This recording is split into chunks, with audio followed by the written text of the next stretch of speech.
We're gonna jump straight in. Yeah. Yeah. Shall I start this one? You start this one. No. Push-ups.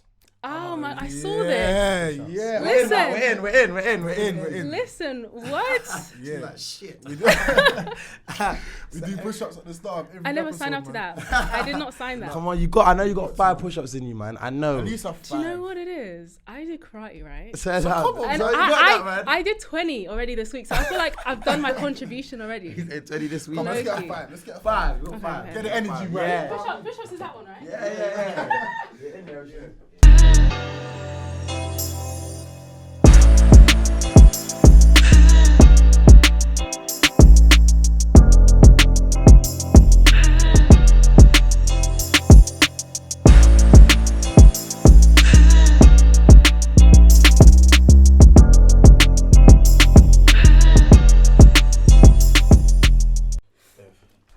Cool. Boom. Welcome back to another episode of the Energiser podcast. Your favourite that podcast. keeps you charged up. All the way. Today here with your boy T. Yep. Boy, Ty. Man said, yo. I was trying to start that one Man still. remixed it. The Yeah, robot we got a special guest in the building today. Yeah. Yeah. Talk to us. Who you got today? Who we with? Introduce yourself. Introduce myself? Okay. Yeah. Hey guys, it's Elvira Styles. I'm known as your funny bestie. I'm a comedian and a presenter, and I'm on social media. That's a heavy title. That I'm is a expecting to laugh heavy- today. I'm expecting to laugh. We'll see. pressure, We'll see about that. No promises. I'm just saying that right now. Small. So comedian and presenter. Yes. Okay, so let's run it back. Let's go back to the foundations. Which one was your first passion? Was it the comedian side, the presenting side? Where did everything come I about? don't know. I feel like the comedian side definitely, because I started my TikTok journey, my social media journey on Vine. Do you guys remember like the Vine days? Yeah, right. The You get an OG Vine. up in this, you know? Yes, I'm an OG. You know what I mean? So I was like in year 10 back then. Yeah. I was doing Vine. I got all my friends, all my girlfriends. I was like, listen, girls, we're gonna go viral. Yeah. We're gonna do this. Yeah. Like after school, I was like, listen. I even wrote down contract. I wrote down a contract. I was like, gave it to them. They signed it. I said, Fair down. We're we are serious gonna now. go viral. We're gonna make that money. Every So- lunchtime, every break. Yeah, literally. So, and we started getting like popular in school from Yeah. it. Yeah. So it was kind of cool. That's mad. But yeah, I really did enjoy doing it back then. But then Vine slowly kind of like slowed down and stuff. So I always thought to myself, imagine I only had a platform where I could like proper go into it, you know? Yeah, Because that's yeah. why TikTok wasn't there. Instagram was kind of picking up, but it was just kind of pictures. Pictures, yeah. So then I transitioned. Then I transitioned to like making content on Instagram. That's how the name came about, Elvira Styles. So I started doing like beauty content, some like fashion stuff, hair, makeup, and then TikTok came about, and I was like, let me jump on this, you know? Right. Lockdown. We ride the wave.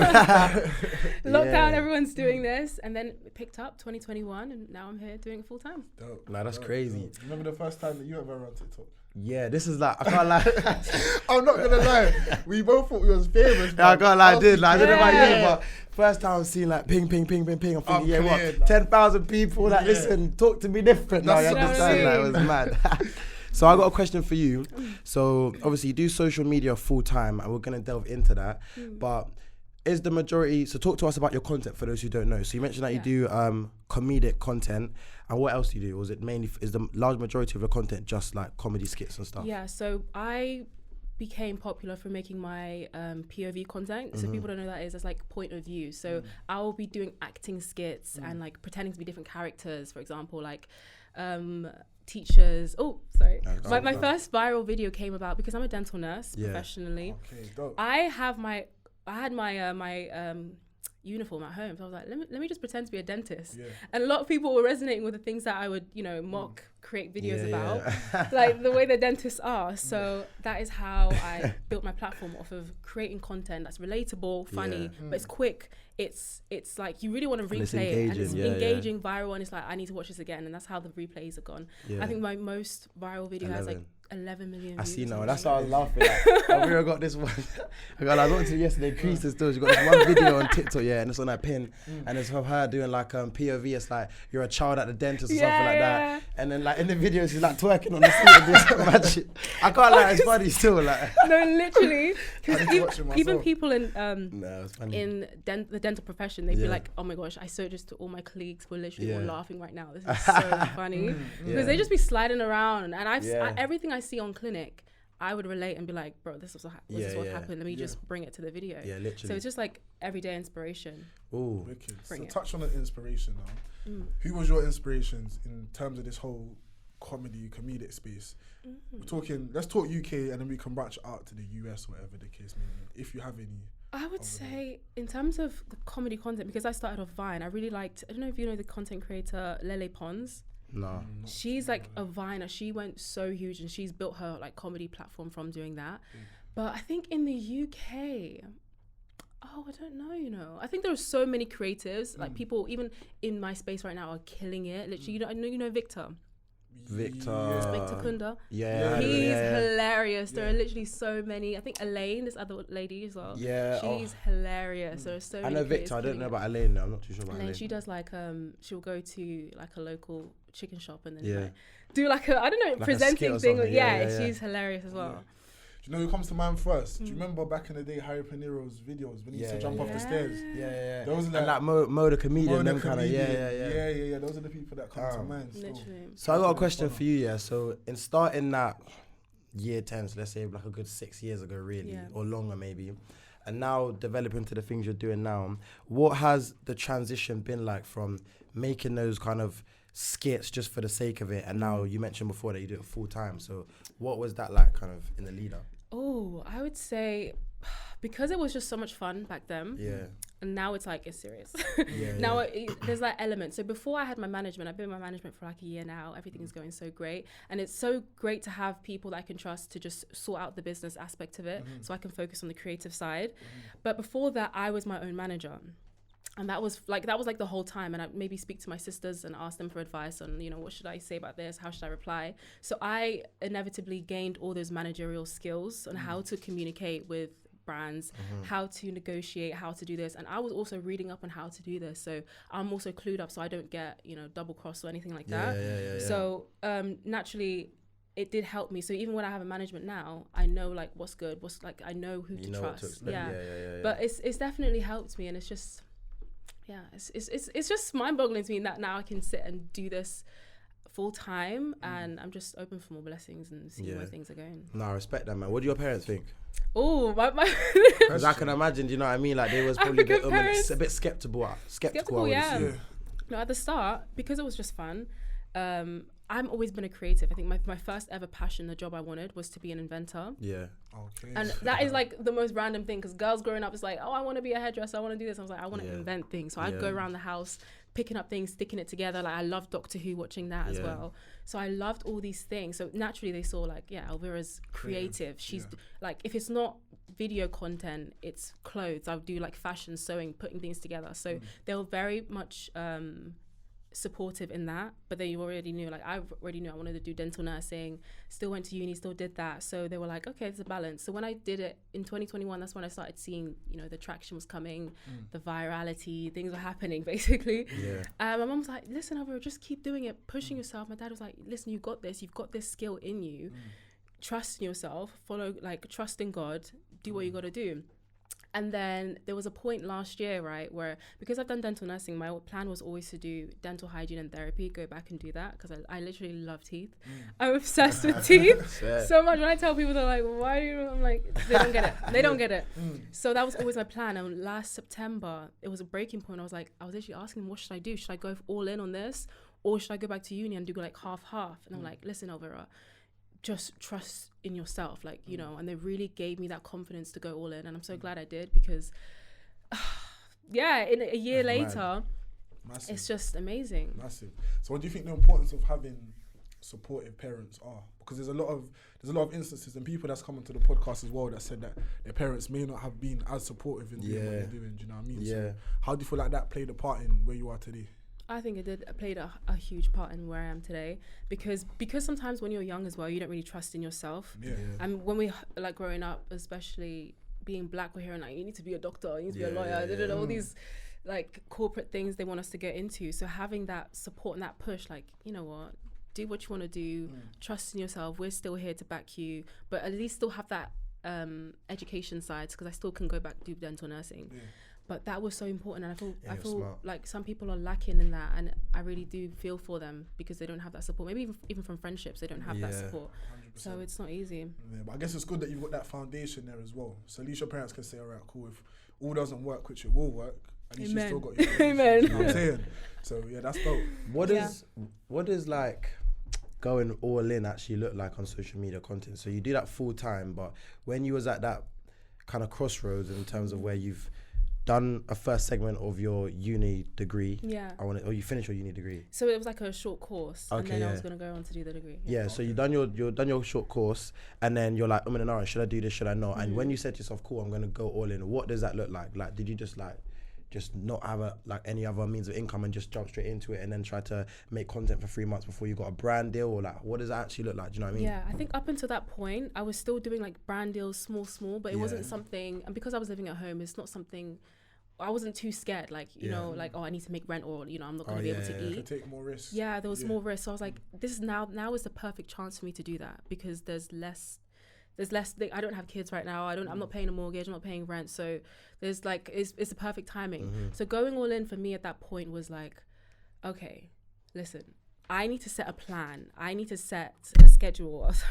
I need to have a schedule. I need to have a understanding. Like, I am my own boss right now, so I need to be understanding what I want to achieve, when I want to achieve it, going big on my mood boards, not mood boards, was it vision boards, where I want to go and what I want to achieve, and then going ham and emailing, texting, like finding out how I can get those connections, going here, going there, showing face, building up on my social skills, communication skills. Because this time last year, I wouldn't be able to come on a podcast and speak and do this, but I've developed those skills to be able to do that. So it's like, that is what going all in meant for me. I was shy then, and I didn't have an idea what I wanted to do, but I had to go all in it and develop that.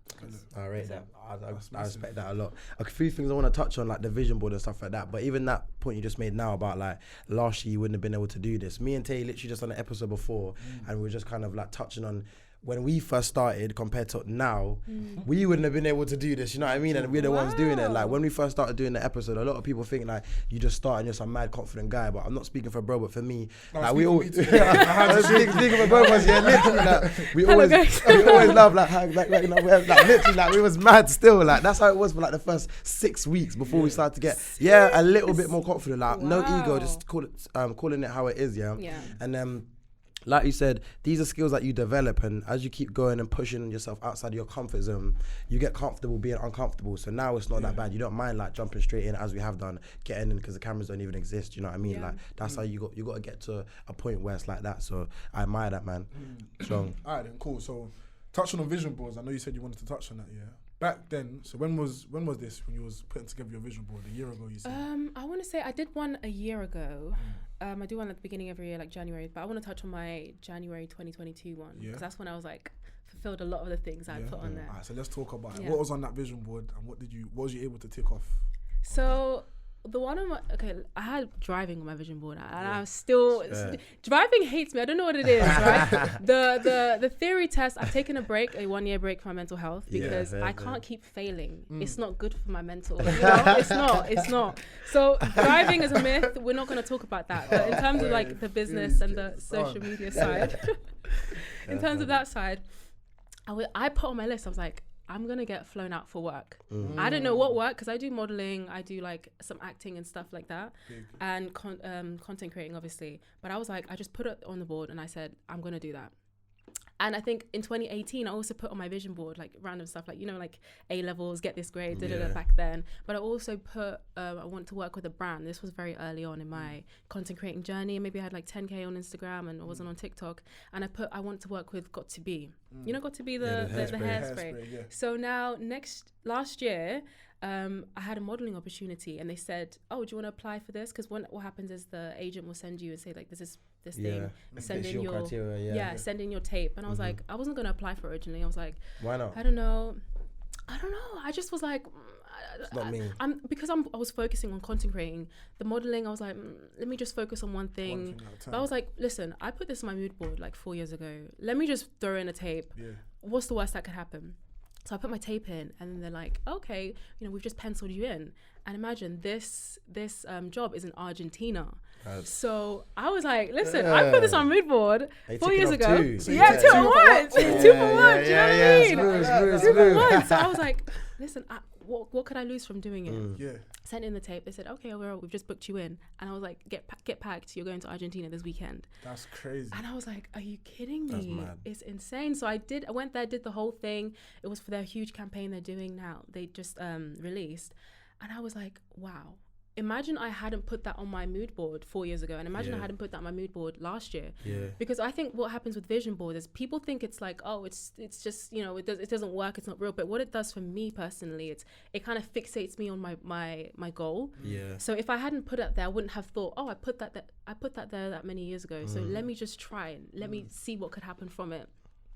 So yeah, so that's one thing I put my vision board, and I was like, you should be proud, man. Definitely. Yeah. So what? Let's walk us through it. What was the emotions you was feeling at the time when they told you we penciled you in, your books, pack your bags, and you're going to Argentina, and it's for the brand that you wanted to work with? What was your thought process? I was going crazy. You know, the thing is, I'm very ambitious, and I get that with my sister as well. She's my sister Annalisa. She's 2 years younger than me. Yeah. She is ambitious, as in she'll wake up one day and say, I'm going to do this. I'm going to model for this brand, and she'll go and do it. Yeah. So it's inspired me so much, and having people, a network that is like that, my friends, my family, they're like that, has helped me so much. So when I'm there, I was telling my mum when I was applying, I was like, yeah, I might be going to Argentina next week. And she's like, you're crazy, but you know, I support you. You're crazy, but I support you, you know? She's like, I might be going to Argentina. My dad's like, okay, cool. You know, Elvira just always says these kind of things, but we'll see. And then I said, okay, I'm booked for this job. I'm going to Argentina. They're like, oh, that's mad. For real. It's for real. real. Yeah. I was so ecstatic, packing, going around, getting my little bits and bobs, last minute stuff. That's big, man. I was like, are you kidding me? You know? That's massive. Tell me about the experience what it was like flying out, getting in, landing in Argentina, and then the experience modeling out there. Oh, it was so incredible, especially because it was December time last year.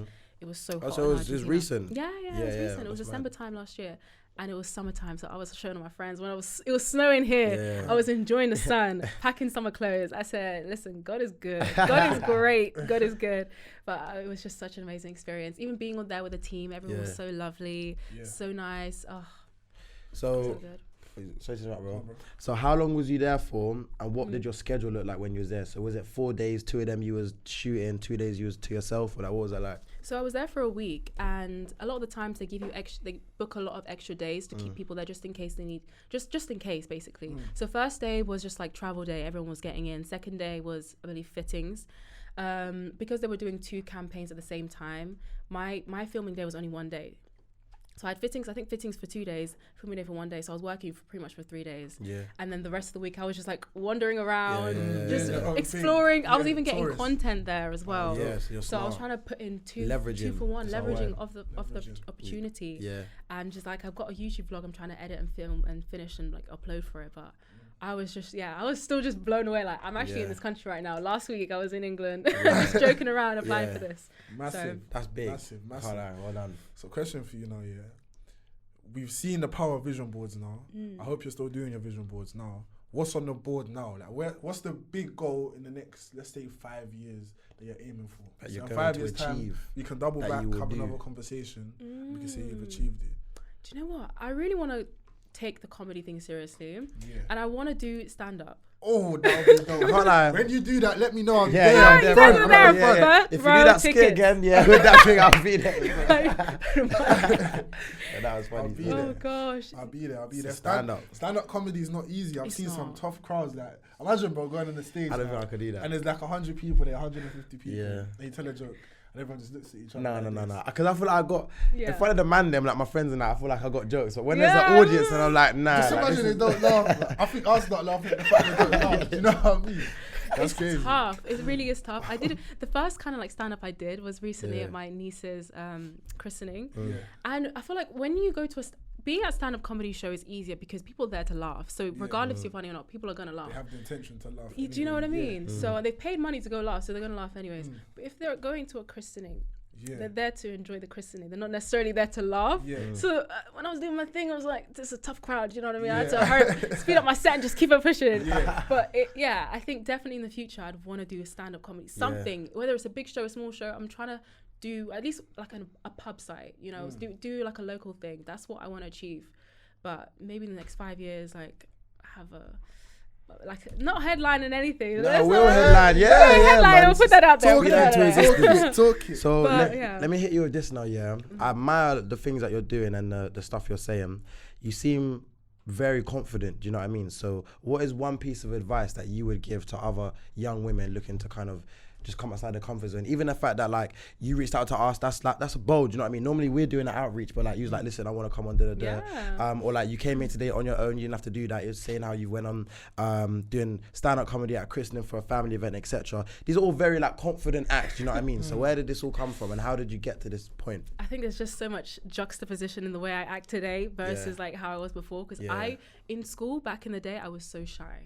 Like I think my friends and people I used to go to school with, they'd see me online and be like, this is the last person we'd expect to be confident on socials and doing what she's doing. Because like I'd be the type of person in the classroom, like you wouldn't even know I was there. Literally, you would not even know I was there. I was like the quiet kid in school. Every parents' evening was like, you know, Elvira's really nice, you know, just like she needs to put her hand up a little bit more, just participate a bit more. That was how I was. So I think my turning point was actually moving, because I used to live in Slough, then I moved to Reading, and I had to learn how to make friends, to talk to people, get out of my comfort zone. And that is like, on your question, advice I'd give is just get uncomfortable in any career, any place you're in. Get uncomfortable, because once you get uncomfortable, you get comfortable in the new growth that you've made, in the person that you become, the new person that you are. So that was one thing I would say. Like I had to just talk to anyone, try and make friends, and that helped me build how to talk to friends.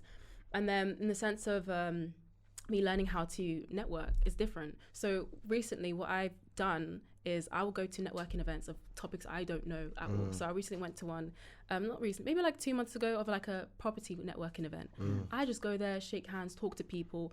And that is breaking the barriers, because sometimes we have anxiety, like what they're gonna say, and I admire you, man. Yeah. And then that teaches my brain, like no one was rude to me, no one was this, and it makes me more comfortable to network with people next time. Nah, facts. And you know what, I really resonate with that, because I feel like 90% of the time when you go into these new environments, all of the kind of things limiting you from going to them, or like your thoughts about why you shouldn't do it, is all in your head. Like there's nothing actually there that is physical evidence as to why you shouldn't go. Like this property event, it's not like you've heard, oh my days, like people new into property or people who are in a different field, they're really rude to these people. You haven't heard that, but the doubt is coming from your mind. You're thinking, shit, what if this, or what if that, or what if whatever. Do you know what I mean? So the fact you're able to like feel the fear and do it anyway, we say that a lot, is good, because that's how you grow, literally. And I'm happy that you said it, because we're like a broken record kind of saying that all the time. But it's true, and like seeing it's very admiring and refreshing to see like you've carved your own lane doing comedy, do you know what I mean? Young black woman doing your thing, getting flown out to Argentina and that, like it's mad. All based off the premises of confidence. That confidence, that is the foundation. Beyond the skits, the TikTok, the this, the that, presenting. I seen you when you went to Turkey to do that as well. That's funny as well, That's all confidence, like approaching people in a different country, mad. And they probably think you're doing some prank, or people could be rude, etc. Like, confidence, man, and it's coming up quite frequently. So you should be proud of yourself, man. That's it. Definitely should. So let's touch on, because we know in any business you do, any realm, there's going to be difficulties that you face, 100%. So what's some things that you've had to overcome in terms of social media? Do you know what I mean? I know that you do this full time, so is there anything that you've had to overcome in order to be where you are today? I would say definitely rejection. And I would say in the sense of like creatively rejected. So let's say, for example, I have a big idea and I post a video and maybe it doesn't resonate so much or doesn't do as much as I want. It kind of feels like I'm getting rejected. That's how I perceive it. And also in the sense of, let's say I'm working, like applying for campaigns and stuff, like back in the day when I used to do the stuff, like applying for campaigns, and then like, oh, we've actually picked another creator to do it. It's kind of learning how to deal with it, not internalizing it, and moving forward from it. I'm also like rejection in the sense, like people are rude sometimes on socials, you know how it is. So I remember one time a few years ago, like 2021, I did like a campaign with a brand. This is a brand like I really like, a makeup brand I really, really liked. And they were like, yeah, we want you to be a part of this campaign. And then they post the video, and sometimes what they do, they'll boost the video. So they'll pay TikTok to like boost the video so more people are seeing it. The comments were cussing me out. I said, wow. But I was just going through it, just laughing at it. I wasn't internalizing. And I was like, listen, I'm actually have the opportunity to work with them and do something I love to do and be compensated for it. You know, I'm not going to see these comments and think like, oh, wow, I'm actually like this, or I'm believing what they're saying. I'm not going to allow myself to do that. You should never do that, because at the end of the day, no matter what they're saying, they're still here engaging and interacting with the content that you've been paid to do. That's the deeper point. Do you know what I mean? What you need to understand as well, they're in the comments making noise about it, but you was the actual one there doing the actual campaign. Do you know what I mean? So Yeah. Yeah. And they always say people that hate are always behind you anyway. You'll never find someone ahead of you that's hating. Yeah. True. I think it's just about being headstrong, because like obviously where across the board you have a stronger, a bigger social media presence and platform compared to like us individually in our personal brand. However, regardless of content is content. So whenever say I'm posting a video for myself or I'm doing something for Energiser, there's always going to be that little bit of adversity that you face, but that's to be expected. And I feel like it's a lot more common nowadays because you have social media. So where, for example, if TikTok wasn't a thing and you were still doing stand-up comedy, let's say 30 years ago, 20 years ago, 10 years ago, and like I said, there's no TikTok, you're just there in a room, I guarantee you there's not going to be more than 2 people, if that, who are going to come up to you and give you any negative things to say. But where social media is so easy for someone to just be like, yeah, I'm in my bed, I'm in a bad mood, my girlfriend has pissed me off, look at this, let me just say da da da. They don't even mean it, but because it's such a low barrier of entry to just spread negativity, they're more likely to do it. Does that make sense? Yeah. See what I'm saying? And I feel like if you don't get any sense of pushback, you're not doing something right. Do you know what I mean? True. Getting that pushback should be a sign that, okay, because 9 times out of 10 you might have 2% pushback, but you've got 98% support. Do you know what I mean? So it's always good to get that little bit of pushback. Yeah, I think sometimes for us, really, especially for me, like where with the things we're doing with like the podcast and stuff, I hold myself to a very high standard. So if I'm making an episode or something and like there's some negative comments which is to be expected, I don't internalize it, but I always ask myself, what could I learn? Because sometimes not all, because some people just be chatting shit for the sake of chatting shit, but sometimes there may be one comment like, I don't believe in what you're saying because so-and-so, and I've looked into this, and I'll be like, cool, I'll hear them, I'll actually take them in and be like, okay, cool, mental note, do more research on this before you speak about so-and-so, or hold the mic closer so people can hear when it comes out in the final edit on TikTok, for example. So I think there's sometimes you can take gems away from people's, so there can be constructive criticism which you can take, but the criticism you can just brush, do you know what I mean? And be like, it is what it is, innit, at the end of the day. If there's not a solution to the problem, I don't want to hear the problem type of thing. Yeah. If you're in the comments complaining about it, give me a solution. Yeah. And leading off from that as well, I think a lot of the times, like, for me, in my social media like journey, I'm not the type of person I'll sit with my friends and say like, this is what I'm gonna do, and wait for people to criticize. If I'm gonna do something, I'm the type of person I'm like, I'm doing it in silence. I'm just gonna do it, post, and you'll see the greatness of it. So I think sometimes I always live by, I wouldn't take advice from people that I wouldn't trade places with. But I will receive like constructive criticism. So I've had some people say like, oh, I just don't get your content over like close to me. Like, I just don't get it. I just don't find it funny. I'm like, okay, I'm not going to take it to heart, but I'm going to sit and say, okay, so what don't you get? Or what could I improve on? Or what, down a little bit, so what could I include to reach your target market? Because there are many people who are like you, who could not like, who think the same thing, but then they'll be sitting around like, I don't know, like I just don't get it. So that's not constructive. So what am I supposed to do with that information? Just put that to the side. Just leave me alone, you know. So you're saying empty words. So I'm like, I will take on board advice constructively. But if you're just going to be using emptiness, listen, just keep it to yourself. Respectfully. How receptive are you to feedback? 100%. Sometimes my sister will say like, I just don't get it. And I'm like, why don't you get it? Maybe, and then she'll say, oh, just if like, I don't understand this part. Oh, let me put that in the caption so they can understand. So I do not take things to heart because like, you just need to have a better understanding. I know where I want to get, so I need to listen to people to get there. You can't have so much ego in this business because you will fail. No, I definitely do agree, and I think sometimes we always say as well that ego is a killer, especially like man pride, because for guys, you know what I mean, like pride this, pride that. But I think I'm someone who has the same type of mindset in you in that sense, because I like to lean into constructive criticism. So we have like a group and it's called the Mindset Members. It's me, Tay, 2 of my other friends. We set goals, all that kind of stuff. And one of us will do something, or I'll make a video and I'll send it to the group chat, and Tay will be like, yeah, bro, it's hard, strong, but I'm not here to make your head any bigger. Here's what you could do to improve it. And I think like this because of boom. Compared to, if you look at this video you sent me compared to last ones, this one's stronger because you did this edit or so-and-so. And I'll take that. Sometimes I'm like, come on, bro. Like, you know what I mean? Hurts a bit.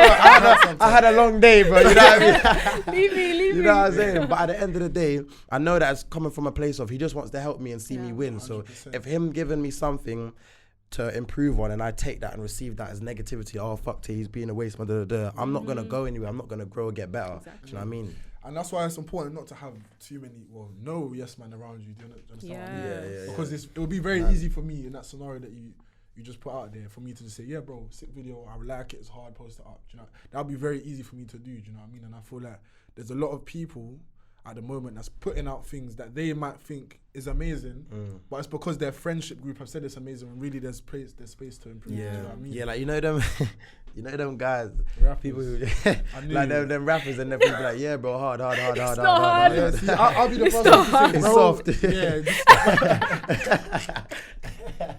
I think you need, and at the end of the day, when you do have yes men around you, it only makes you look bad, really. Yes, because like, your friends worst. should be like a bit of a buffer before you actually take things to market or to the public. Temperature check it with your people around you, and if they can't be honest with you, oh mate, it's just, you know, some songs should just not be on the internet. Like, they need to like sector out their friendships because it's not working. Touching on songs, what music are you into? Ooh, I really like R&B. So I really like SZA, Party Next Door. Janae. I don't really listen to Janae. You let me. That's our bag right there. You know, I don't listen to a lot of UK music. If I see it online, I will listen or tune in. Yeah. But mainly like SZA, my girl Rihanna. Like, Yeah.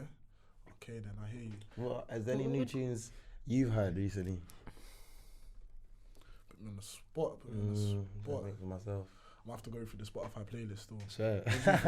I'm gonna draw for the Spotify. I'm not even looking through the Spotify playlist. Central C and Dave did a new collab that just came out. Them not doing bits. I'm not gonna lie. Oh, let's talk on that. Let's Did talk you see on what that. Central's done though? Yeah, did With he get the, signed to Signed the deal someone? for it. With Akon, you know that's Akon's brother. Yeah, 25 mil, bro. That's crazy. 20, bro. He's literally 10 minutes down the road. He lives 10 minutes down the road. From here. Yeah, he's from here. West Can I London. ask you guys a question though? Of course.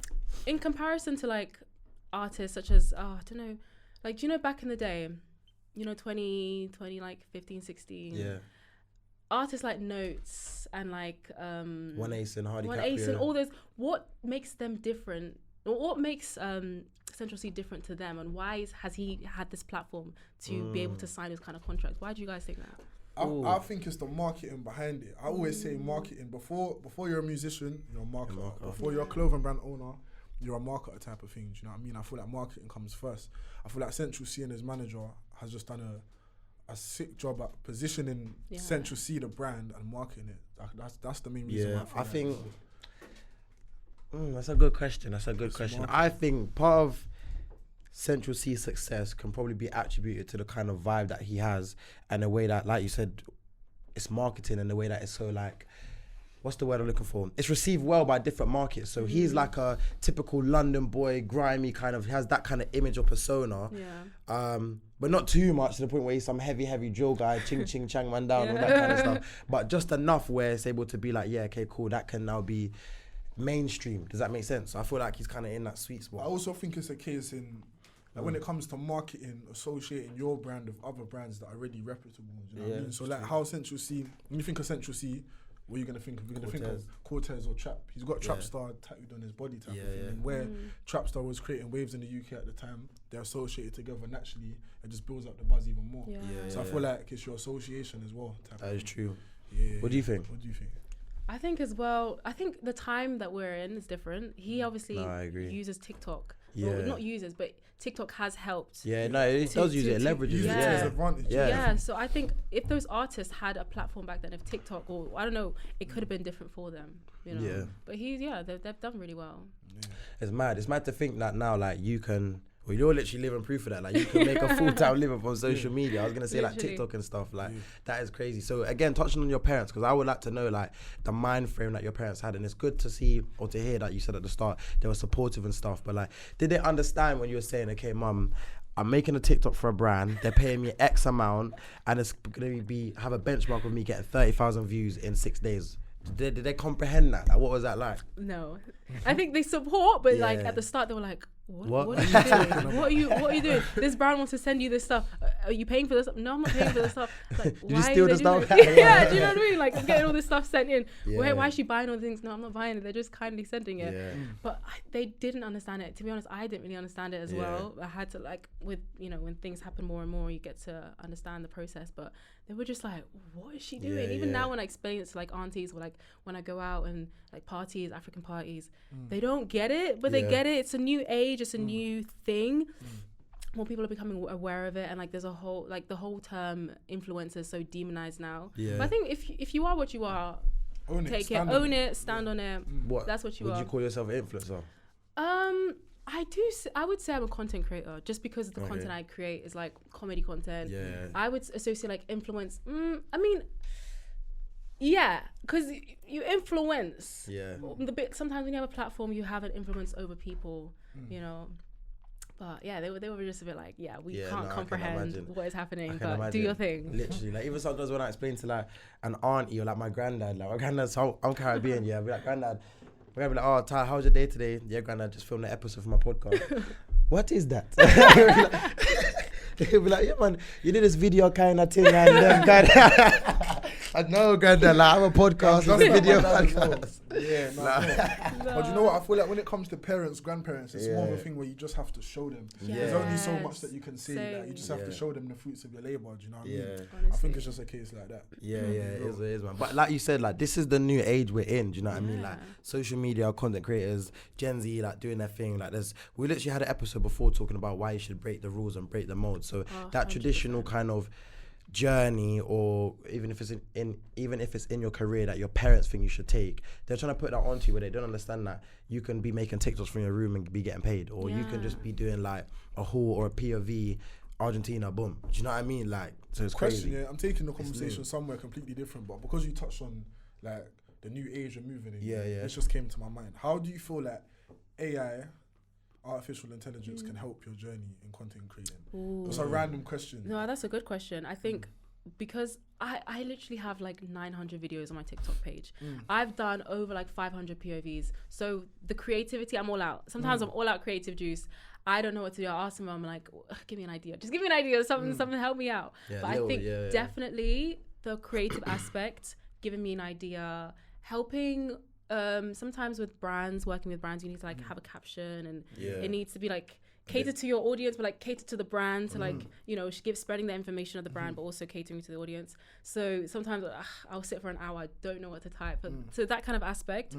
I think AI is it would be helpful in loads of areas, in loads of careers, but generally in creatively speaking, just formulating ideas. Sometimes I'm all out. Idea generation. Yeah. You feel like, oh shit, ChatGPT. Send me 10 ideas on TikTok I can make by tomorrow. I need to utilize it more, honestly. Definitely. I think just as a whole. With you, what about you? Yeah, so deeper than, so obviously I'm not as big of a content creator as you, but in terms of like the content I create, sometimes it will just be a thing of me like searching into ChatGPT. Or so like, I have my own web design agency, and me and my cousin, he works with me, So I'll be like, okay, cool. Draft an email to send to a client for, I don't know, to get a consultation in, or I could build a 1-page document spreadsheet explaining a 4-page website, a 4-page portfolio website to an entry-level web designer, and I could show that to my cousin. Do you know what I mean? So I see AI as like a extra, almost personal assistant that can help you with day-to-day tasks. So it's not a case where AI is now going to take over and replace, because there's only one Elvira. Like, hey, no robot's going to be making them turkey videos. You know what I mean? It's not going to change. However, how can the use of AI add on to what you're doing to help boost the direction you're going in? You know what I mean? What do you think? I feel like there's a lot of people that's scared of AI at the moment, and I don't feel like it's something to be scared about. I feel like if you get on top of it and you're ahead of the curve, whatever business you're running, you can start employing people. Like ChatGPT, AI is your new employees type of thing. Do you know what I mean? So even me, I've got a clothing brand called Trendsetter, and there's certain times where I might need to write product descriptions for the website. Instead of me outsourcing that to the team, it's a quick 2-second job on ChatGPT. Now I've extended my team, do you know what I mean? I haven't got 4 people on my team. I've got 5 now, do you know what literally. I mean? And this 5 can do it. so many different things, do you know what I mean? That's literally how I see it. I think that whilst we are in this kind of world where we're still in the early stages of AI, use it to your ability, because the way the world is, who knows what can happen in 3 years? You never know.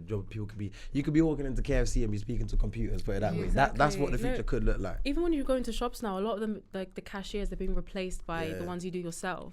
So it just shows. It's mad, isn't it? Yeah, that's the way the world's going. But you know what though? Like, I feel like with AI, everyone thought that it would be replacing like the cashiers or like the doctors or whatever. But I don't think it's going to. I think it's going to replace the content creators, because why do you think that? Because like an AI, not content creator, people that work on the social media landscape. Do you know what I mean? Because as of right now, I don't see any like live robots that can do your teeth. Do you know what I mean? Or I don't know, perform a medical, I don't know, I don't know, anything, loads of different things like that. But right now, how ChatGPT is moving and AI is moving, it can do a lot of things through social media. It can put together a whole content plan, you know what I mean? True. But then I don't think it can, that's what I was saying basically, but it can't replace the actual talent itself, because Elvira making this content as a young black woman in her lane, in her industry, that's going to resonate on an emotive level with other people who could resonate, target markets, etc. But no robot can be doing that. Yeah, no, imagine you see a robot doing the BBL thing in Turkey. It's not the same. You know what I mean? People might laugh and be like, "What the fuck?" But not laugh and connect and then follow and engage as a content creator. You know what I mean? So I feel like using AI as your assistant. That's it. Where you need to that's go. The angle, and then you'll probably get the best results. Quickly, tell me about teeth. So you obviously said that you're a dental nurse and stuff like that. Why did you choose to go into the dental industry, or was it just to kind of like parents off my back? And it makes sense. I see the pearly whites as well. Down, guys, you know. I think my mum. My mum's a nurse. My sister's a nurse. My other sister's a nurse. So I was supposed to go down that route. And because they did nursing, it was quite near to, like, they never moved out of the house, and it was kind of like forbidden. No one's moving out. So when I told them I want to do dental nursing, I went to do it in Portsmouth. So I was like, listen, I'm going to do dental nursing. I'm going to move to Portsmouth. They're like, listen, they started laughing at me. Like, you're not doing that. You're going to do nursing. You're going to stay at home. You're going to commute, and you're going to do like our plan. And I had to rebel. I'm not sticking to the script. No, I am not sticking. Like, I had to rebel, and I said, listen, this is what I want to do. I'm going to do whether you like it or not, respectfully. Respectfully. So I, like, and they respected it. They said, you know, Elvira doesn't usually lash out like this, but, you know, if she's honest. Not even lashing out. It's just kind of taking some autonomy over where you want to go in your life. You know what I mean? It's so hard. Shout out your parents, but you're not them. Do you know what I mean? Exactly. So I had to just be stern on what I wanted to do. That's what I did. And then I moved in, went to uni, and then that's when like COVID came and stuff, so it kind of like messed up the plans. But it didn't mess it up necessarily, because that's when I decided, let me just sit at home when lockdown was here, sit at home, create the content, boom, boom, boom. Everything happens for a reason. Yeah, and I think, I don't know, recently the news, I think what is happening in terms of what they're doing for students in terms of uni and paying back, because there's like been some changes now where like instead of paying it back, but like after 30 years now, that's when they cut it off, but now they're extending it to 40 years. And don't they make like the so I literally read up on this or watched a TikTok on this like last me too. week. I said I watched the news. That's my news TikTok. nowadays, you know what I mean? And then I read up on this. You go and sit on your phone. I was on the feed page on the toilet. Literally, but I watched what you said as well, and also adding on to that, the second point they mentioned was like the age in which you start paying your student tax or something, like student loan back, is going to be lowered. So before it was like 30k, I may be wrong, and now it's like 25k, which is mainly like entry level jobs. Yeah, that's what I'm saying. So it's going to be so much harder. So I am like, I just encourage even my friends, people I meet, if you're creative in any sense, way, shape or form, try and invest in that. I'm not saying quit your job, quit this, but put some energy into that, because you never know like where it could take you. What, you mean university or creating content? I mean like if you go to uni and you have an idea, if you have a clothing brand, if you want to do this, still keep that in your mind and still want to pursue that, because it's just, the government is making it so hard for people to just do the corporate life, to do the mainstream kind of way. So why not now choose like the creative side? I feel like now, like the way that the world's moving, sticking to the script basically means that you're going to be behind in life. I feel like you need to create your own blueprint or do something outside of the system to get to where you ultimately want to go. Nah, facts. I agree. Tell me, so like where you're doing full-time content creation now, and obviously you've got the dental industry and your qualifications as a backup, could you see yourself taking a break and going back into that? Or what is like, how does your dental experience tie into your future and where you want to go? How can you mix them? Is there a way that you can mix everything that you're doing with the presenting, the comedy, and dentistry, and put it all together? Is there a way that you could do that? Yeah, I think what is great is that even recently I did a campaign with a brand who they offer dental nursing courses. So because I'm a dental nurse and because I do dental content, and people know me as like that girl that's the dentist on TikTok, I've worked with them and I was able to, you know, provide content for them to promote, to encourage people to become dental nurses. That's an aspect where I'm kind of using my skill professionally, but also creatively, and incorporating my niche, because I was doing like a POV for the ad. use my niche to spread awareness of dental nursing, because I genuinely do love dental nursing and just like the dental field in general. I got a random idea. I'm moving like ChatGPT. I got a random idea, yeah. What if, because I seen on like your bio, it's like content creator, presenter, stuff like that, yeah. What if you could use your experience being in the dental field, because you have the qualifications, to do host seminars and talks in front of private nursing companies or even the NHS, talking to employees about what it's like being a Gen Z in a dental industry, or how you can use a social media to help your dental career, etc. That is true. That is it. That's the random idea I just had, but I was just thinking like shit, like light bulb moment. Like you could, that's the way you could literally merge the two. Do you know what I mean? So what you've got going on with your content creation as well, but you're still relating to that audience because you are one of them, because you've already put in the legwork. Do you know what I mean? So that's just a random idea, but that would be sick to see as well. And I think as well, adding on to that, it's all about now how you can like, where do you want to be, and then make it happen. So back onto your vision board, your mood board, etc. Like if you know that you're interested, you got 1 foot in here, 1 foot in here. It's never either or, it's always both. Literally, we say, who said this first? Austin, yeah. And I live by this now. Like it's never you. Like get it from get it. Go ahead and get it. You know, you're just like, oh shit. It's never you either stay in one lane in the dental industry, or you be like, yeah, I can only do content creation for the rest of my life. We always just say you can't do both and still excel in both and merge the two. No, that's such a good point, because I never thought about that, you know, because as well as a content creator, I'm also like a social media consultant. Yeah. So I work side by side with TikTok, and they have panels sometimes, so they invite me, because I told you before, I've developed the managerial skills of how to, you know, build a platform, but I'm also a creative. So I communicate with both ends. So I communicate with the audience, I know how to talk to my audience, but I also talk to the brands. So that's why they invite me. That's the best of, literally, that's what I say. That's how I introduce myself. I say the best of both worlds. So I never actually thought about that. It's about tapping into the dental industry, because why not, there's man? a market there. And like that's what I'm saying, like the world is your oyster. Anything you see, all of us, like we want to do, there's no reason why we can't do it, as long as we believe in ourselves, manifesting it, and putting the necessary work. Do you know what I mean? So quickly before we jump out, tell me a random thing about teeth. Oh, okay. So if you are gonna have, like, let's say for example, you want to have a packet of sweets, and you tell yourself, oh, I'm just gonna have one like every hour or something. It's better for you to just consume the sweets in one portion, because once you consume food, it's like acids in your mouth that get activated and kind of make the teeth more like it just makes it more sensitive. So instead of doing that every hour, making your teeth sensitive every hour, eat the whole chocolate eat it at one portion, and so it's sensitive for that percentage of time, and then afterwards it recovers. So that's just a random. that's what they would tell us, like eat the sweets straight away. Okay. Eat all the sweets. That's interesting still, because you know when it comes to things like dental industry and stuff like that, like I don't really know. Obviously, brush teeth twice a day, done. Electric toothbrush, done. Go get my checkups, done. But beyond that, I don't know. Apparently, because I'm gonna sound dumb here. Is your teeth made from the same?